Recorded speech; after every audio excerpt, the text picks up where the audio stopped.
Desktop support engineer का daily काम user की प्रॉब्लम को समझना, उसका रूट केस ढूंढना और परमानेंटली उसे सॉल्व करना होता है। जब नया एम्प्लॉय कंपनी में ज्वाइन करता है तो सबसे पहले डेस्कटॉप सपोर्ट इंजीनियर का काम होता है कि लैपटॉप डेस्कटॉप सेटअप करता है, विंडोज़ इंस्टॉलेशन करता है, डोमेन ज्वाइन करता है, कंपनी सॉफ्टवेयर इंस्टॉल करता है, ईमेल और वीपीएन कॉन्फ़िगर करता है। अगर ये सही नहीं रहा तो एम्प्लॉय का पूरा काम डिस्टर्ब हो जाता है और साथ में उसको हार्डवेयर प्रॉब्लम फेस करना पड़ता है, जैसे कि पीसी चालू नहीं हो रहा है, स्क्रीन ब्लैंक है, कीबोर्ड माउस काम नहीं कर रहा है, हार्ड डिस्क या रैम प्रॉब्लम है। डेस्कटॉप इंजीनियर को पता होना चाहिए कि बायोस कैसे चेक करता है, रैम रीसेट कैसे करता है और कब हार्डवेयर रिप्लेस करता है। साथ में सॉफ्टवेयर इंस्टॉलेशन और अपडेट करता है। जैसे कंपनी में हर यूज़र का अलग सॉफ्टवेयर रिक्वायरमेंट होता है, जैसे MS office, antivirus, browser, company tools. Engineer को ये समझना होता है कि कौन सा सॉफ्टवेयर सेफ है और कौन सा वायरस ला सकता है। और ईमेल एंड आउटलुक सपोर्ट करता है। सबसे ज़्यादा टिकट इसी से आती है। आउटलुक ओपन नहीं हो रहा है, पासवर्ड एक्सपायर हो गया है, मेल सेंड रिसीव नहीं हो रहा है। डेस्कटॉप इंजीनियर को प्रोफाइल क्रिएट करना पड़ता है, जैसे ओएसटी पीएसटी समझना पड़ता है और एक्सचेंज बेसिक आना चाहिए।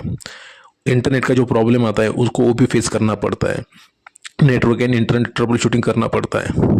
इंटरनेट नहीं चल रहा है तो ये सुनते ही डेस्कटॉप इंजीनियर एक्टिव हो जाता है। स्टेप होते ही लैन केबल चेक करता है, आईपी एड्रेस चेक करता है, पिंग टेस्ट करता है, वाईफाई स्ट्रेंथ चेक करता है।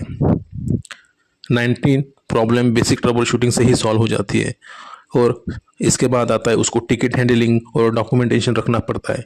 हर काम बोलकर नहीं होता है, हर इशू टिकट में लॉक करना पड़ता है, रिसोल्यूशन लिखना पड़ता है, SLA फॉलो करना पड़ता है। ये आपकी प्रोफेशनलिज्म दिखाता है। और साथ में face to face and remote support भी देना पड़ता है, कभी यूज़र के डेस्क पर जाकर तो कभी एनीडेस्क टीम व्यूअर से रिमोट सपोर्ट देना पड़ता है।